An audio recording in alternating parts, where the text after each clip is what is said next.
Por eso Artsakh le pertenece a Armenia. Eso es correcto.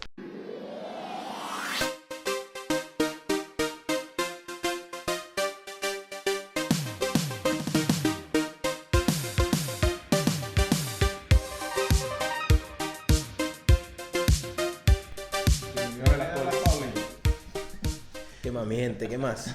Bueno, nuevo episodio aquí con el judío más querido del canal. Ron Politic. Único, obviamente, evidentemente. ¿Cómo es? En edición otra vez. El Instagram de De... Politic. Ron Politic. Politic. Domingo. No, el mío no. Ricardo Morgado. Este no tiene Instagram. Yo no tengo Instagram. Yo no quiero publicar el mío. Y Castor no quiere publicar su Instagram. Bueno, así Ay, güey, igual no nos llega nadie así que... y la página de Facebook de las polis. Claro, Exacto. evidentemente, esto aquí sí va a salir por aquí, 500 imágenes, bro. Organización. Página de Ron. Claro. Página de nosotros. Y el canal de Ron también. Listo. Que grabamos un video con Ron. Vayan Que va a verlo. salir en el Facebook y también en las redes sociales, así que En pendiente. Twitter, TikTok, por ahí. Toda esa vaina. En todas las redes sociales. Después En Kawaii. En Kawaii. En toda vaina. toda mi vaina. código es W. Ay. El teléfono. Bueno, Bueno. hoy vamos a hablar de un tema que es el tema de la democracia Claro. en Venezuela, de cómo ha ido evolucionando o involucionando todo el tema de la De democracia. cómo en es Venezuela. una farsa, no jodas. Exactamente. Evidentemente. Una farsa. Lo que dice Castor. ¿Cómo es una farsa? Todo se reduce a cómo la democracia se ha convertido o ha nacido para ser una farsa. En lo que vendría siendo no solamente Venezuela, recalco, como si, por favor, pásense por el canal de este pan acá, que grabamos un clip precisamente hablando de este tema un poquito más por encimita, pero ahora vamos a profundizar todo eso. Entonces, profundizando el tema de cómo es la democracia o qué ha sucedido en Hispanoamérica con la democracia, Pero comienza a decirlo ya, pues. cómo ha sido la democracia en Hispanoamérica, nos damos cuenta de que básicamente es una farsa. Podríamos decir, la democracia no funciona. Depende. Depende. Por cuestiones Ah, legales. Depende. Abro debate. Abro debate. Por cuestiones legales no se puede decir esa cosa. Yo sí lo digo, chicos, no joda, no funciona. Bueno, por lo menos no ha funcionado en la región. Y ya he basado yo. En la región no ha funcionado y tampoco han funcionado las dictaduras en la región. Mira, yo voy a Así ponerlo así. Yo voy a ponerlo así.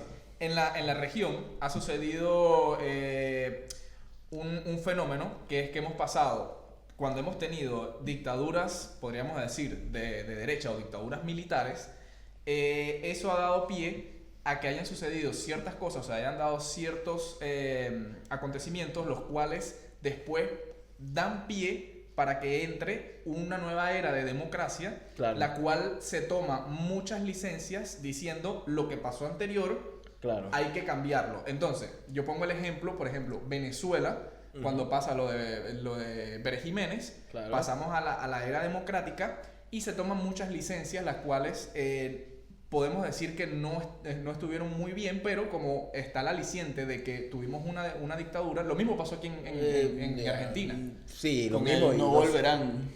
No, eso fue en sistema democrático, el no volverán. Pero Castor quería decir que vi que ibas a decir algo. Ah, no, lo que quería comentar era que, marico, no toques la mesa porque se está moviendo. Joder. Pero bueno, vemos ese mismo patrón que se repite. En Chile se repite después de ¿cómo se llamaba? Pinochet. Después de Pinochet se... Sí, podemos tocar por encima. Estos días estaba leyendo un artículo de. Yo no soy liberal, aquí ninguno es liberal. No, sape gato. Ninguno es liberal, ni libertario, Sape gato. ni anarcocapitalista, Menos. nada de esas cosas. Pero creo que fue Milton Friedman, si no me equivoco. Milton. Él tuvo una crítica hacia el modelo liberal de Pinochet, sabiendo que su grupo, los Chicago Boys, fueron los que implementaron las políticas económicas. ¿Qué es lo que pasa? El sistema político dictatorial se dedicó a la economía, lo mismo que pasó con Marcos Pérez Jiménez, que pensando que cambiando la estructura del país iba a cambiar la cabeza del venezolano. En Chile pasó algo parecido. La economía iba a cambiar la estructura mental del ciudadano, y cosa que muchos sectores del país quedaron abandonados y quedaron a merced de la izquierda, y de la izquierda más recalcitrante. ¿Por qué? Porque eso es lo que pasa con los gobiernos conservadores, con los gobiernos liberales, derecha, reaccionarios, que se olvidan de espacios de la ciudadanía que la izquierda muy fácil los recupera, los toma, los aprovecha y es como una bola de nieve que agarran un tema y agarran el otro y agarran, cuando ya tienes hasta los propios reaccionarios comentando como izquierdistas. Claro. Así que... O sea, es que evidentemente también yo digo, a ver, yo pienso y no soy partidario de la derecha, yo personalmente no soy partidario de la derecha, y pienso que ese problema que tiene la derecha no solamente lo tiene en Hispanoamérica, sino que lo ha tenido recurrentemente en la historia una y otra vez. Claro. Porque país que busca la derecha termina sometido por la izquierda, y eso es porque la derecha, por sistema, por su propia composición, claro, que se olvida de cosas importantes, le da espacio y deja abierta la ventana, porque no cierra la puerta, pero te deja abierta la ventana. ¿Para qué? Para que se meta toda la izquierda, se metan toda una ideología putrefacta. Es un poquito gracioso porque o sea, los conservadores siempre piensan que la izquierda no va a llegar al poder después. Sí. O que el adversario de ellos no va a llegar al poder después. Y la entonces, confianza del poder. Pero entonces cuando viene la izquierda, por ejemplo, socialismo, comunismo, cualquier izquierda, agarran la mano y luego se llevan todo el brazo y no permiten que la derecha gane en lo absoluto. No permiten. Se vuelve imposible recuperar el poder. Exacto, se vuelve imposible. Entonces, estamos como en un ciclo que sufrimos de los modelos de izquierda. Sufrimos de los modelos de la izquierda. Y la gente quiere de nuevo la derecha, porque las cosas funcionaban. Relativamente. Relativamente funcionaban. No es mentira de que eran mucho más estables los países con gobiernos de derecha. Pues. No es mentira. Pero entonces luego volvemos de que a tratar de buscar a tratar de usar la democracia para recuperar algo de derecha. Pero, o sea, el gobierno de izquierda es tan corrupto que obviamente no se deja.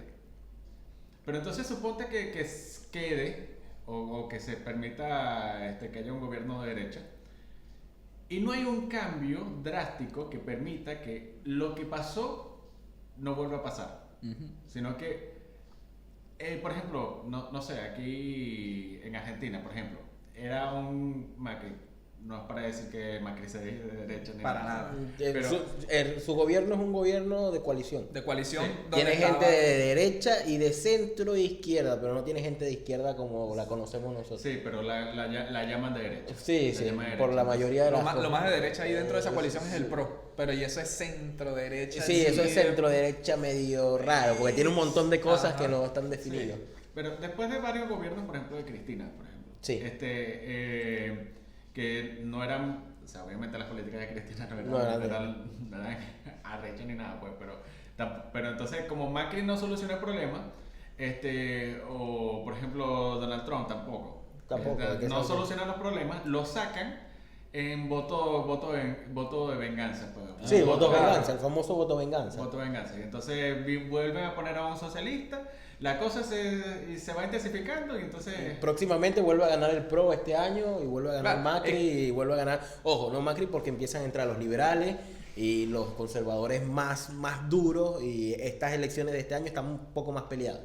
Porque está el peronismo disidente, pero es lo que pensamos, ¿no? Lo que creemos que puede suceder. Lo que, no sé. Yo tomo la parte de que esta es la falsa dicotomía de estar votando por uno o por el otro, la cual lo que lleva es a pasar la papa caliente entre uno y la otra. Por eso siempre abogo, ahorita te lo digo, por eso siempre abogo es al nacionalismo. Es decir, gobernar bajo el estatuto de que lo importante es que la nación prospere. Yo creo que eso lo entendió Uruguay. Claro. Sí. Posiblemente, porque de hecho haya tenido un gobierno de uno o del otro, ha mantenido el Desde país. que ellos recuperaron la democracia, ha gobernado la izquierda y han pasado presidentes de izquierda, han pasado presidentes de derecha, ahorita está gobernando un presidente de derecha y no hay esa pelea partidaria de, bueno, yo te hago la vida imposible, Exacto. yo te hago la... Hasta los mismos dichos de Pepe Mujica, Claro. ¿verdad? Decía que él mismo decía que era un socialista, pero un socialista filosófico. Claro, claro. Porque la pelea ya con la derecha, o sea, hay que entender que no la derecha, el capitalismo ganó. Claro. Y Sí, en sí. todos los países se vive con un modelo Hasta capitalista. el mismo China que podría Hasta el ser mismo China. Rusia, podría Pero ser los hay estandartes. países que se enfrascan en llevar una revolución de los 70, revolución de los 60, que Incluso murió. antes. Una revolución más antigua, más Bolchevique, o sea, eso es tonto. O sea, Sí, eso es- de estar diciendo el proletariado, todo defender al eso. trabajador de la industria, si El la trabajador de mayoría la industria. trabaja a través de internet. sí. Actualmente cambiaron mucho. Tú Sí, ibas a decir sí. un punto. Bueno, yo quería hablar de la plutocracia y de que por ahí Ya, se ya. pueden encontrar artículos Muy buenos. muy buenos referente a lo que vendría siendo la plutocracia y por qué ocurre y cómo funciona. Y, ajá, la plutocracia básicamente te habla de que el sistema actual de izquierda-derecha está basado en una sola ideología o en un solo origen, que es el materialismo histórico. Ok. Ahí entramos a temas un poquito más profundos, pero básicamente te dice que el capitalismo y el comunismo es caras distintas de una sola moneda.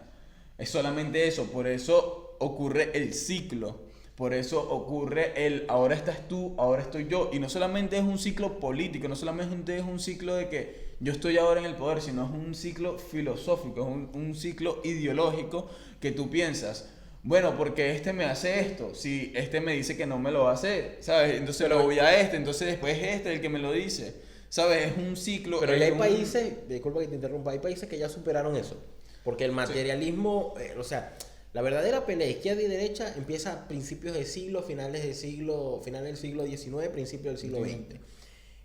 Yo creo que hay países que ya evolucionaron como a una... Y lo veo en los países parlamentarios.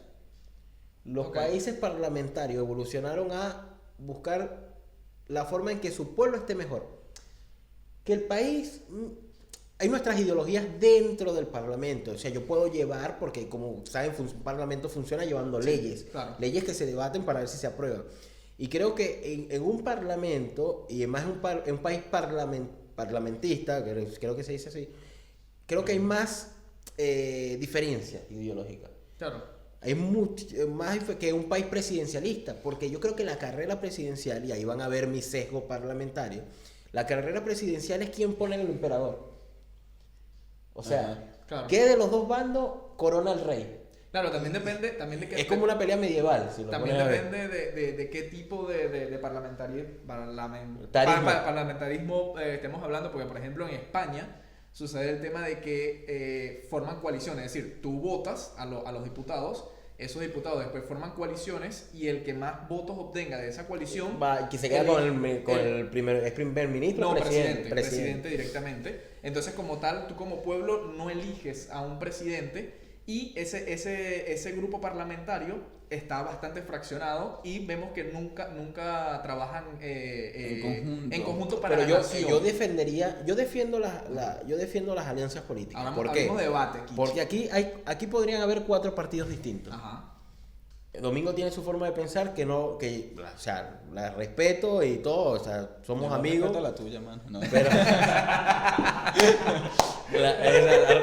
la respeto, aunque él no respete la mía, la respeto y todo, pero en temas puntuales pensamos Claro. totalmente distintos. Claro, hay temas. Ricardo también, no creo que Ricardo piense igual a Domingo, porque En cosas- todos los En todo- factores. es en todas las imposible cosas. y es mejor que sea así. Claro, exacto. Igual Castor tiene diferencias hasta de forma de vivir a nosotros, que por ejemplo yo me considero conservador, se considera conservador, y aquí podríamos ser 4 partidos distintos, y yo creo que los 4 podríamos llegar a una alianza para un gobierno. Claro. El más liberal es Daniel. El más liberal es Daniel. El más conservador. ¿Por qué? Anarcocapitalista y todo eso. Este dicho es Milei.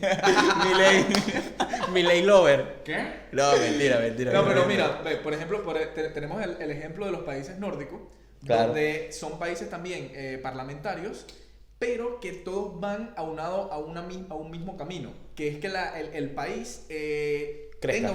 tenga una estabilidad y tenga un crecimiento. Pero yo creo que eso pasa mucho por el nivel de responsabilidad social que tenga cada individuo Claro. en esa nación. Vuelvo al ejemplo de España. Vemos que es una irresponsabilidad total, partiendo desde la base que vendría siendo el pueblo, los cuales entre ellos mismos se fraccionan y no hay una coherencia al momento de elegir Sí, los partidos. pero Sí. para entender lo que pasa en España, hay que entender su fundación. Claro. Hay que entender que la nueva República Española se forjó a través de la ruptura de una antigua De una, República claro. Española, en la transición dictatorial de Franco, el pacto de Moncloa, La guerra civil que hubo, La guerra que civil. dividió el país literalmente. y yo creo que después de esa guerra civil el país sigue dividido. Sí. Pero como decimos, ya no se matan, sino que a través del verbo y del léxico es que llegan a estar de acuerdo. Pero yo digo, cada país, para mí, o sea, hay gente que no cree esto, y yo creo que todos aquí opinamos igual. Cada país tiene su forma de ser gobernado. Claro. Eso Cada- sí, por ahí respeto tu opinión. Esa opinión la respeto. Respeto, el resto no. Para mí, cada país tiene su idiosincrasia, su cultura. O sea, a mí me molesta la gente que dice, no sé por qué los argentinos son tan de izquierda. Y yo le digo, ¿conoces la historia argentina? No. Entonces no puedes opinar por qué Argentina es tan de izquierda cuando en el siglo XX tuvo 6 dictaduras de derecha. Claro. Y gobiernos democráticos tuvo, no sé, casi que empezando el siglo XXI. Bueno, lo que me refería era que, bueno, puede que, o sea, en Argentina se lleven bien con los gobiernos de izquierda. No sé, yo no sé mucho de historia argentina, pensé que vivo aquí, Claro. pues, pero no es que nosotros tenemos una deuda bastante grande con el Fondo Monetario Internacional. Sí, También. sí, pero la deuda fue tomada por Macri. Y es una deuda irresponsable. En Ah. eso yo le doy la derecha a este gobierno. La deuda, primero, el FMI nunca había prestado esa cantidad de dinero a un país. Es la cantidad más grande de la historia. Prestado en la historia. Segundo, le prestó a un país que tiene Un récord crediticio muy muy malo. muy malo. Es como que le prestaron al vago de la vecindad. El FMI lo hizo con intenciones políticas, Ujú. porque lamentablemente lo hizo por intenciones políticas. Y yo, siendo de economía clásica, que nunca pediría un préstamo de ese tamaño, me parece que fue un error y que es un error que está bien que el pueblo argentino se lo reclame a Macri. ¿Te acuerdas de cuánto fue la deuda? 50. No, al principio fue de 55 mil millones de dólares, después otro de 55 mil, a eso se le añadió un plus que llegó a la deuda a 64 mil millones de dólares y ahora con los intereses llega como a 80 mil millones de dólares. Claro, porque recordemos que hay un impago del principio del año pasado, bueno, mediados del año pasado, Claro. que ahí tenía que venir Ahí- la primera cuota. Hubo el impago al principio del año pasado, que es un impago que viene retroactivo del 2019 de Macri antes dice de la presidencia, que se fue sin pagar. Porque, ojo, bueno, aquí ya no estamos metiendo otro tema, pero Claro. recordemos que lo que ha pasado ahorita con el tema ya que metes ese tema, con el tema de patear la deuda, De patear es la deuda. que la patean justamente términos políticos. Términos políticos. Es decir, explicamos que mi gobierno comienza en 2020. Y yo la peteo a pagar al 2024. Exacto. No, y entonces el primer pago viene al 2021 y yo pateo eso al 2025. Cuando ya yo quizás no sea gobierno. Cuando ya Claro, tengo la certeza de Cuando que ya esa no sea mi cuando responsabilidad. no sea mi responsabilidad. Y recordemos la campaña que hicieron cuando patearon esa primera impago, que era este gobierno sí paga.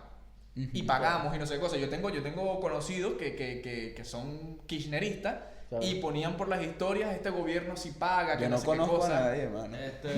Yo por desgracia. Ojo, sí paga por la historia nunca miente y paga porque Néstor cuando llega al poder Claro.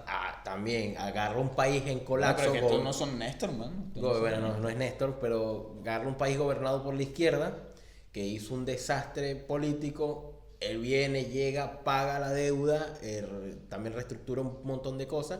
Y bueno, es como decir que la mayor hazaña de Néstor Kirchner es decir que él le pagó el FMI y lo sacó del país. Claro. O sea, es como que aquí está su Y plata ojo, y ojo, vaya. él llegó al poder con una ventaja política, se podría decir, porque obtuvo dos beneficios.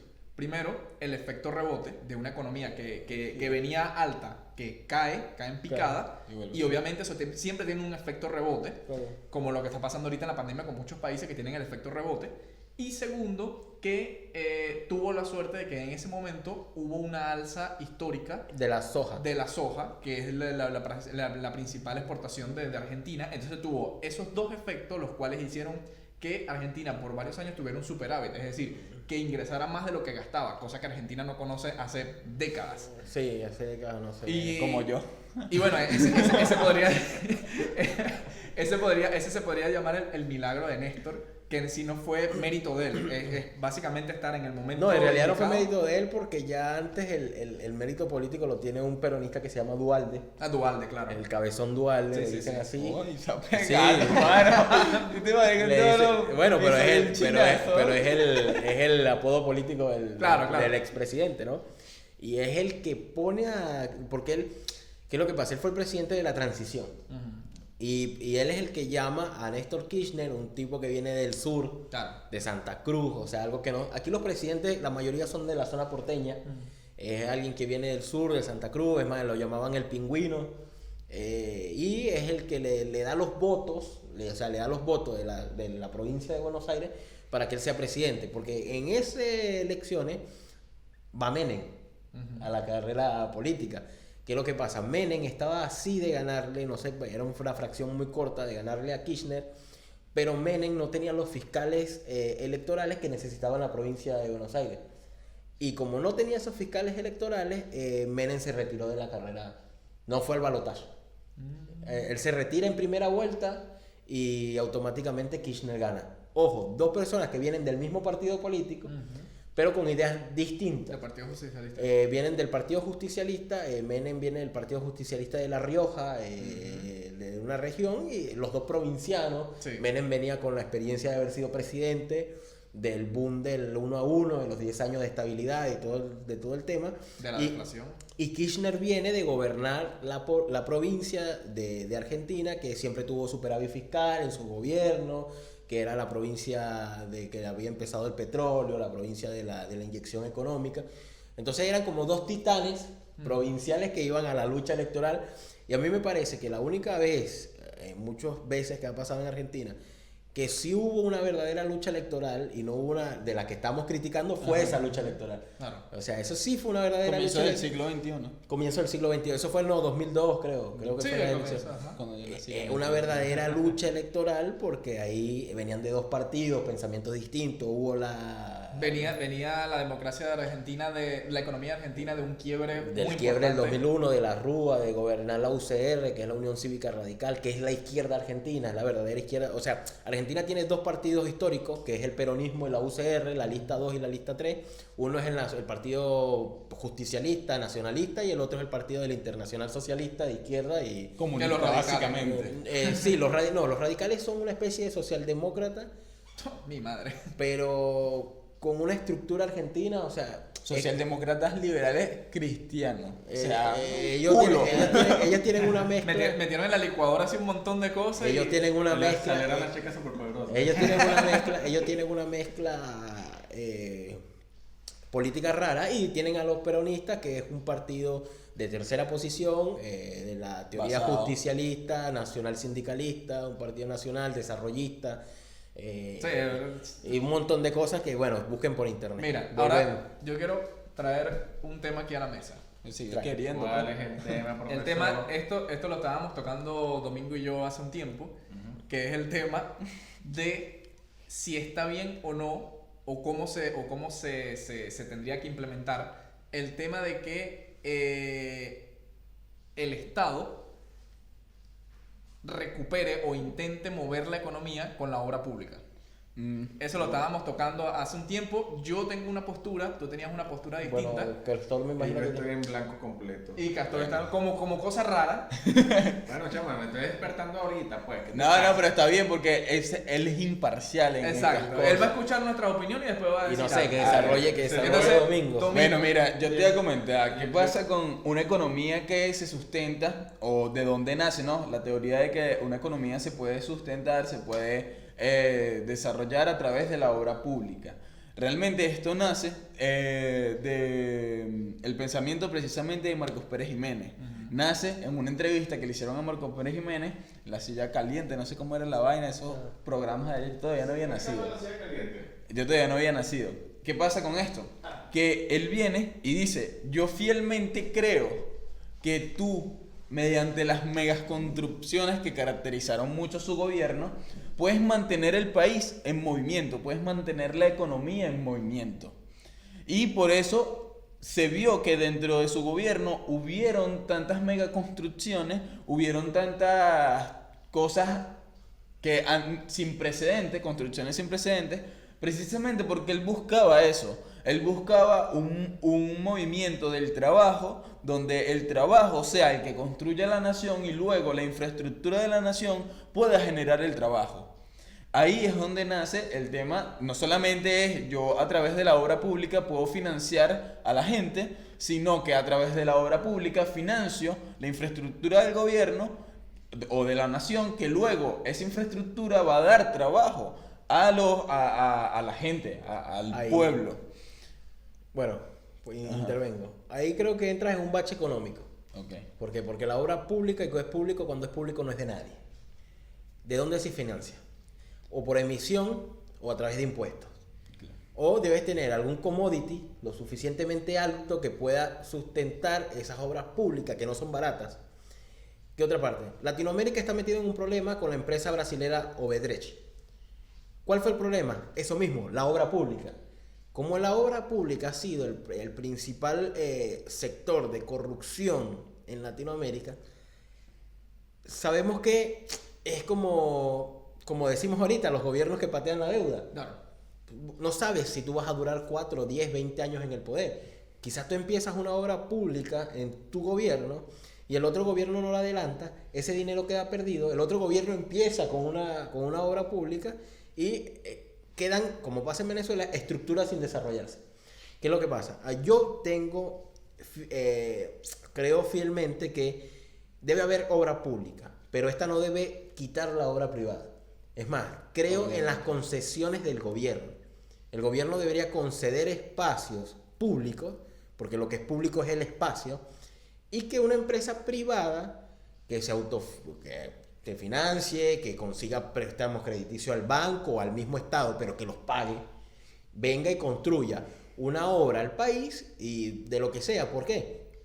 Porque obra pública no es desarrollo, no es manufactura, no es nada. Argentina pasa algo. Argentina es un país que tiene las mayores obras públicas y esto no fue algo inventado por Pérez Jiménez. En la época de este modelo es un modelo principal de los años 40 y que nace en Europa con los gobiernos nacionalistas, que es Mussolini, Hitler, y que empiezan a alzar Gildemaro. Yo iba a decir ahí, mira esa Gildemaro, que empiezan a alzar la obra pública y que no está mal, pero yo creo que la obra pública debe ser sustentada por el desarrollo. Ya ha quedado claro que un país, para que se desarrolle y haya trabajo, debe haber exportación y debemos armar lo que es la economía exportadora. A mí, ¿qué me importa un edificio? ¿O qué me importa que lo haga un puente? Nada, deben haber los parámetros del Estado para que se haga eso, pero que lo haga un ente privado. A ver, ya yo con ese punto también, obviamente es importante lo que tú dices, y también hay una posibilidad de tú darle el poder de las obras públicas a que sea privado, Claro. o sea, a través de concesiones, porque obviamente la tierra sigue siendo de la tierra es de la nación. De la nación. Eso no se puede vender. Entonces, ¿qué pasa? ¿Qué sucede acá? Que cuando tú le das tanto poder a ciertos grupos, no se te termina creando una especie de nueva, de nuevo grupo precisamente No, pero de para eso poder. tienes la licitación. La licitación. Claro, Bueno, aquí licitaciones. ahí me perdió ya. Aquí tenemos a alguien que estudió arquitectura. Mira, Puede hablarnos de lo que es las licitaciones. y todo. más allá de lo que es licitaciones o no, Que estudió arquitectura y no la terminó. Que estudió arquitectura. Estudió. No se dijo que la tenía. más allá del tema de licitaciones, más allá del tema de lo que vendría siendo si es de la nación o no, o si debería ser privado o no, Público. yo creo que el tema importante es el tema anticorrupción. Sí. ¿Por qué? Tenemos el ejemplo de lo que es la región en cuanto a las obras públicas, donde han habido corrupción por todos lados. Si nos queremos remitir a un país el cual tenga una obra pública bastante transparente, tendríamos que irnos nuevamente a lo que es Europa, porque hasta en Estados Unidos hay licitaciones y hay concesiones que de verdad son un caos total en corrupción. Uno de los referentes de este tema vendría siendo tanto Alemania como Dinamarca en cuanto a las obras públicas. ¿Por qué? Porque ellos las licitaciones no las dan como las hacen acá en la región. Primero es un grupo no político, sino de expertos. Si van a hacer, por ejemplo, una autopista, agarran a un grupo de ingenieros y de manera anónima los ponen a analizar cada uno de los proyectos. Es decir, llaman a una licitación. Y llaman a una consultora. Es decir, no, a ver, ellos por ejemplo, necesitamos hacer una autopista, necesitamos conectar esta y esta ciudad. Ok. Entonces buscan un grupo de ingenieros los cuales estén bastante entendidos en esa área, de manera anónima, los reúnen y llaman a una licitación pública. ¿Para qué? Para que las compañías vengan y den sus propuestas y digan, este es mi presupuesto y esto es lo que yo propongo. Los ingenieros analizan todos los proyectos y dicen, mira, este es el que debería. Como las compañías no conocen a esos ingenieros o no conocen a ese grupo, pongamos que pueden ser también arquitectos, pueden ser otras cosas, como no conocen a ese grupo no los pueden sobornar. Si hubiese un soborno, porque eso está bajo auditoría constante, si se consigue uno de esos sobornos, esa compañía se le prohíbe... Se le clausura. No se le clausura porque pueden seguir trabajando, pero se le prohíbe trabajar con el gobierno. Ah, se le prohíbe entrar a obras públicas. Exacto. Que es el mayor... A menos que hagan una depuración de su directiva. De su directiva. Entonces, después de pasar por ese tema, viene el tema del presupuesto. Entonces agarran a expertos en el área, que son los economistas, que son todo ese tema, y ellos analizan los presupuestos y ven si son reales, porque ¿qué es lo que sucede aquí en la región? Que vienen con un presupuesto para una autopista de $100 millones, por ejemplo, y cuando le empiezan a construir, mágicamente cuesta 300 millones, mágicamente. Entonces allá ven si ese presupuesto es realista, Es real, si está en el necesitan mercado. más, exacto, si necesitan más o van a necesitar menos, y después de todo eso, les hacen firmar un contrato, el cual, eso sucede creo que es solamente en Alemania, que si hay un sobrecoste que no sea justificado, estilo que por ejemplo están haciendo una excavación aquí y se encontraron un sitio arqueológico, y ya eso obviamente requiere mucho más dinero. Si no es ese estilo, y hay un sobrecoste, ese sobrecoste va por la compañía. Va a salir de las ganancias de la compañía. Entonces obviamente a la compañía le va a rentar ser lo más prolijo posible para gastar lo menos posible y tener la mayor ganancia, lógicamente. Claro. Entonces, el que más se ha acercado a ese nivel de imparcialidad, pero más que todo, no lo digo por el tema del anonimato de los que... Porque generalmente, ¿qué es lo que sucede aquí en Latinoamérica? Cuando van a hacer una obra pública, ¿quiénes son los expertos que eligen? Los políticos. Que no saben nada de obra pública, no saben nada de vialidad. Exacto. Entonces, ¿quién se acercó más a eso? Ya va. Sería Perú. Claro. Perú tuvo problemas con lo de Brecht, como toda la región. Un presidente que se suicidó, una candidata judicializada. Marico, para que se llegue a suicidar el presidente es una vaina loca. Mierda. Pero Perú más o menos tomó el ejemplo de ellos, pero ellos se fueron un poquito más allá. ellos, cuando se descubre una corrupción de alguna de esas empresas, le dan muerte civil a esa empresa y a todos sus directivos. ¿Qué significa eso? Que esa empresa en la nación no puede hacer ningún tipo de contrato ni público ni privado. Es decir, mata a la empresa y a los directivos no les deja trabajar ni con entes públicos ni con entes privados. Es decir, No dedicarse al rubro. exacto. Usted queda en el país vetado completamente. Usted no es nadie. O sea, se tiene que irse del país. Así. Literalmente, exacto. Entonces, Y sí, está robando la nación. entonces, ok. Pero ya va. Y eso no sería, no sé, un buen motivo para meterlos presos. Claro, Es que muchos van presos, me imagino. ese es el otro tema, el tema de auditorías. ¿A quién le damos las auditorías en la región? Volvemos a lo mismo, a los mismos políticos. Haciendo disclaimer, siendo que nos desviamos del tema, pero de aquí nos fuimos para allá. Claro, pero a ver, esto es un tema Contexto, en la periferia. claro, en el contexto de la obra En pública. el contexto de la obra pública. Ahora, vamos al tema. La obra pública, cuando le quitas todo el contexto latinoamericano de la corrupción, hispanoamericano, de la corrupción, de todo ese tema, sí llega a funcionar. Vemos los países que tienen una buena infraestructura para el tema de la obra pública, que vemos que están en un constante avance. Es decir, tienen unas carreteras que van bien. Es decir, cuando tú tienes un país que está bien conectado, cuando tienes un país que tiene una buena infraestructura para el tema de la electricidad, el tema del transporte, el tema de agua, aeropuertos, tienes un país que tiene una base para las compañías y para el movimiento de mercancías perfecto. Claro que eso es lo importante y ya ahí precisamente creo que es donde iba como...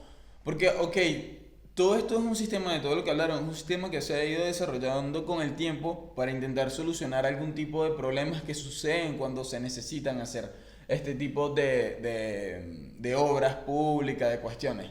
Eso evidentemente está bien, es un sistema que un experto, si lo analiza a profundidad, seguramente puede cambiar algunas cosas. Nosotros evidentemente no somos expertos, yo no soy experto, no te voy a hablar mucho sobre ese tema porque evidentemente no, pero te estoy hablando ahora de lo que eso puede llegar a causar. O sea, el tener obras públicas, que creo que es donde nos deberíamos centrar ahora, que es como donde podríamos hablar, sinceramente. Claro. Especular, vale, eso es especular. Sí, especular sobre el tema. Especuladores, porque mira, o sea, yo lo que percibo de este tema es que sí, o sea, cuando tienes un país poco desarrollado, o incluso cuando tienes un país desarrollado, le puedes meter muchísimo más inversión a que se desarrolle más, a una infraestructura más tecnológica, algo un poco más elevado, que sea puntero, que sea el país, que tú pienses en algo y sea ese país. Como cuando se piensa pero en la tecnología. mayoría, pero eso lo han hecho las empresas privadas.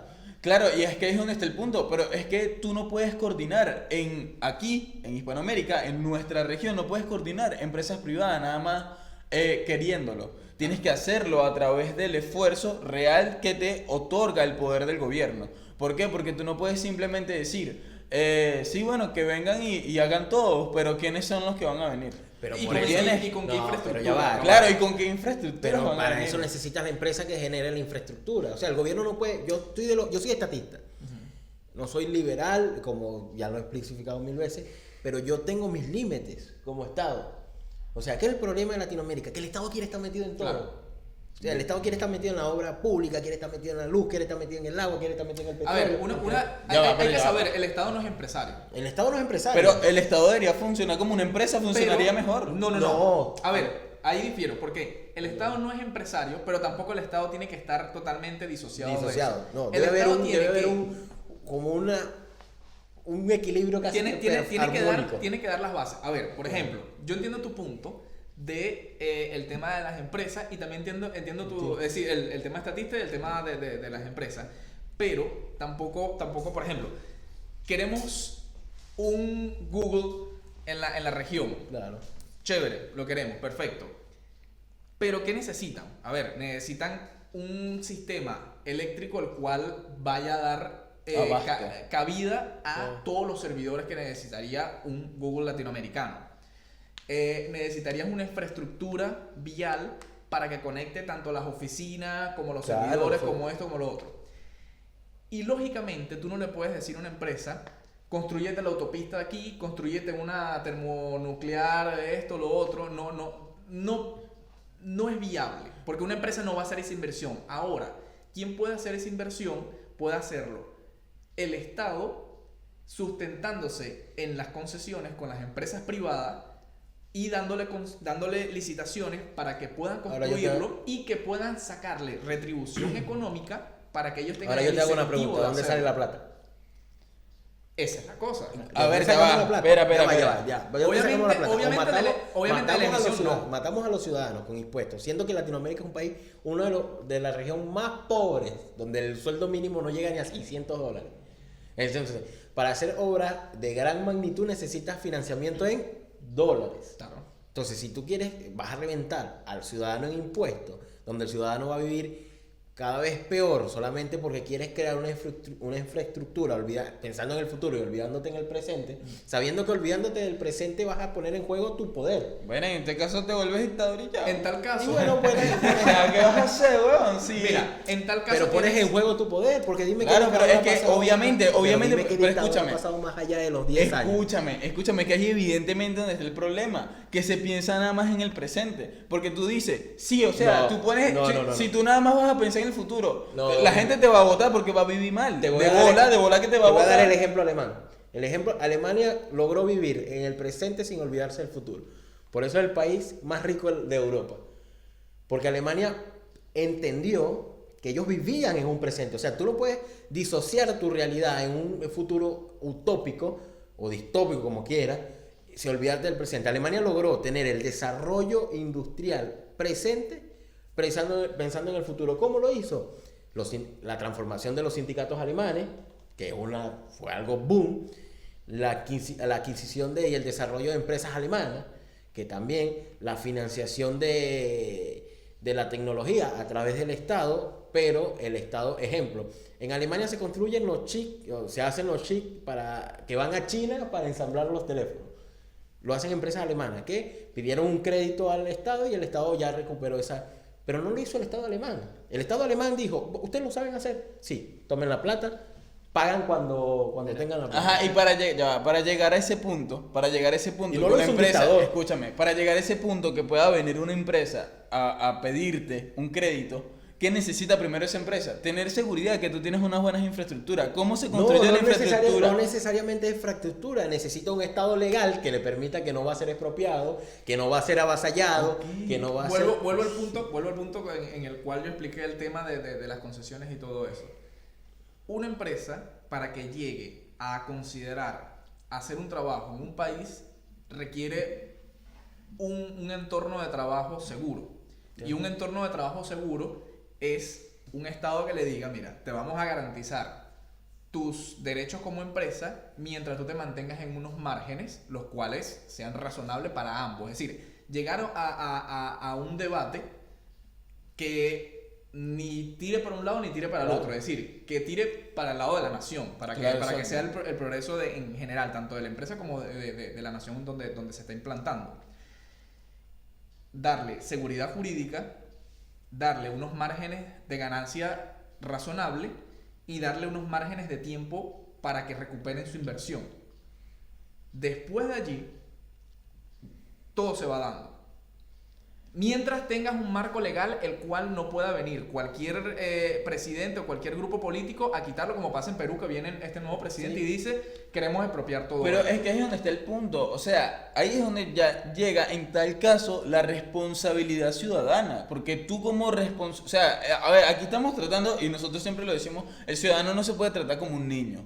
El ciudadano, de hecho, es el único garante de que sus derechos se cumplan. Exactamente. Claro, está bien. Entonces, ¿qué sucede? Si tú ves que van a expropiar a una empresa, tú no puedes ser partícipe de eso. ¿Sucedió aquí? Bueno, Mira, cuando pero entró con ya, YPF. No, con Vincentín. Vincentín, cuando entró claro. el gobierno. ¿El que dijo el presidente? Vamos a enviar una ley al Congreso de expropiación. ¿Qué se hizo la gente? La gente salió a la calle a defender una empresa privada.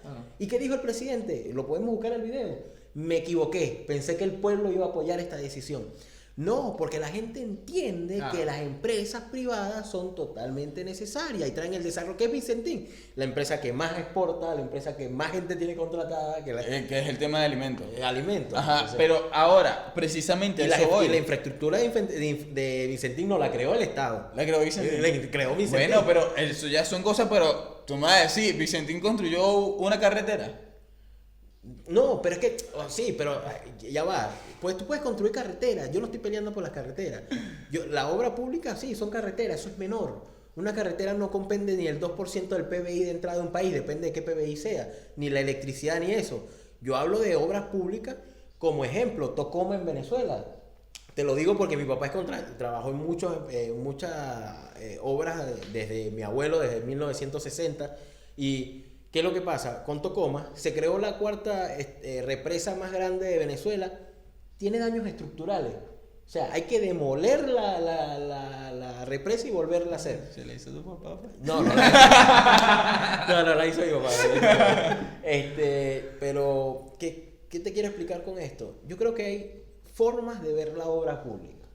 Yo también, yo soy estatista, yo quiero que mi país vaya bien y que si mi gobierno puede hacer algo, lo haga.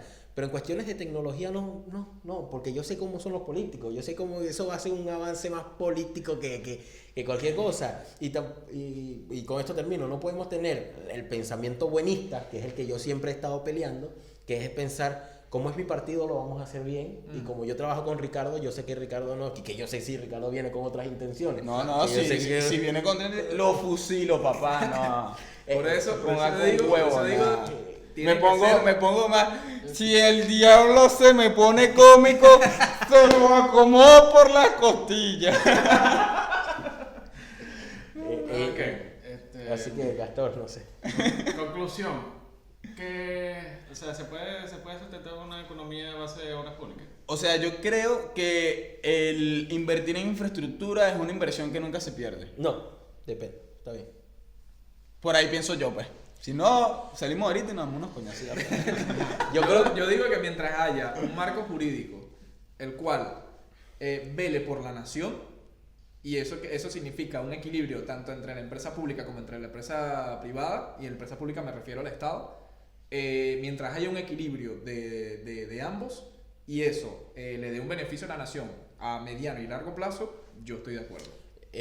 Yo adhiero a lo que dice Ricardo y agrego que como un país puede salir adelante con exportación, con un modelo desarrollista, que la obra pública en algún momento puede ser sustentada con inversión extranjera, si se puede, si el entorno y la realidad, que lo que debemos pensar como Estado, gobierno, es que el ciudadano viva cada vez mejor y no tocarle, y esto es algo que lo dice, que los liberales lo tomaron para ello, y es no tocarle los bolsillos al ciudadano. Yo como gobierno trataría, ¿por qué? Porque yo soy clase trabajadora, aquí todos somos trabajadores y bueno, ni modo que sea alguien que ha vivido del Estado y que tu familia ha vivido del Estado y que no tiene conciencia de lo que es pagar una factura, pagar un remito, pagar empleados. Y yo creo que lo mejor que le haga al pueblo, al ciudadano, al futuro de la nación, para mí está bien, está perfecto. Y que entre un balance de Domingo y Ricardo, podríamos tener, si lo planteamos así, tenemos una nación magnífica, o sea, el país soñado, si lo pensamos en ese estilo de desarrollo, pero bueno, es algo que hay que luchar contra corriente, contra un montón de factores, claro. Y bueno.